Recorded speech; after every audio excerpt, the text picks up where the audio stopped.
Alright, so this is for beginners who it's their first time learning the alphabet or first time getting into the world of sign language or the deaf community around them. Any of those.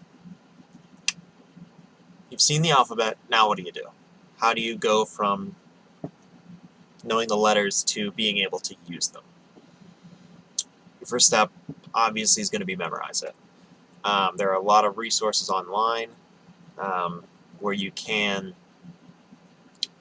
get printouts or just watch a bunch of videos, watch the Fingerspelling alphabet, American Sign Language alphabet, a bunch of times and get it that way. But you've got to memorize it to be able to use it. Yeah, it's just that simple. Next, how do I use that to communicate? I just know the alphabet. A lot of things in American Sign Language are fingerspelled. So you can use that to say literally anything you want. If you want to talk about restaurants with someone who's deaf, you can literally spell a whole sentence to them, and they'll most likely understand it.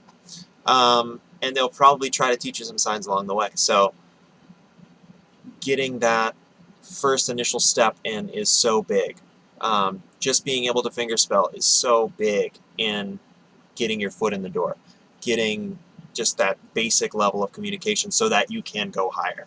Fingerspelling is not everything, but it is so important to be able to do, to understand ASL and to get into the world of ASL. There are two tools that I would recommend to start your journey of understanding fingerspelling. The first one would be, obviously, this channel. The beginner videos, I go very slowly. I mouth the words, which is common as they're spelled. Deaf people don't always have the greatest mouthings or the most correct mouthings of the words, but usually it can help. And then the other thing that I would say is super important or a super great resource for you learning out is this website called asl.ms, and that is run by a college professor named Bill Vickers. I do believe you have to do it on your desktop currently. I think his mobile version is outdated. But what it is it is pictures of all the letters and hand shapes, and they go by at a certain speed and they spell a word. But you can determine that speed. You can set that speed and go very incrementally faster or slower depending on your skill level. He has skill levels set like beginner, intermediate, advanced, and then deaf. And you can pick how long you want the words to be. You can have, I think, 3-letter words only, all the way up to 7-letter words or any length of word. So that is a great tool. If you're having trouble with just the beginnings, just getting that, okay, what's that letter? What's that letter? What's that letter? You can get that through Bill Vickers' asl.ms. And if you want to get into more of sign language and learning things other than fingerspelling, I don't think I'm going to personally do that on YouTube, but there are great resources out there.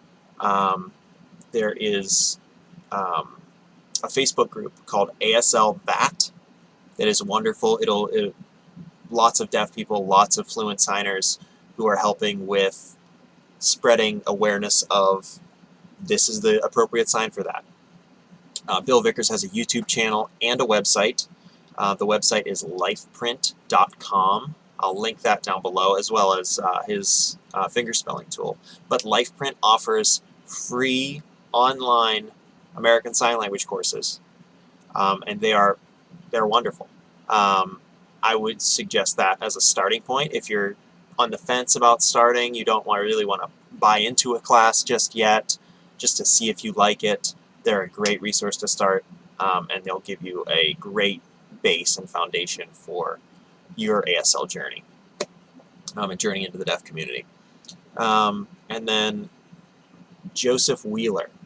I don't remember exactly what his his channel's name is on YouTube, but he's another one that's fantastic. Basic Signs. Bill and Joe are both deaf guys who teach ASL professionally, so they are great resources to learn from. And that's one more thing, that you want to be sure that you're learning from the right person.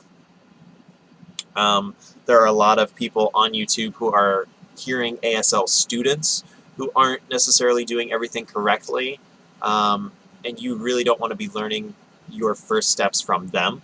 You would go towards someone who's fluent in ASL, someone who's been deaf their entire life, or I'm a professional sign language interpreter who's nationally certified. So those are the kinds of people who you want to be looking at as models, rather than the beginning ASL students who are just starting out. It's great that they're sharing their content, but you need to be aware that they aren't the best models to learn from. You want to be learning from someone who's fluent, as same as any other foreign language. So I hope those are helpful for you, and I hope you enjoy your journey into the world of ASL. Thanks.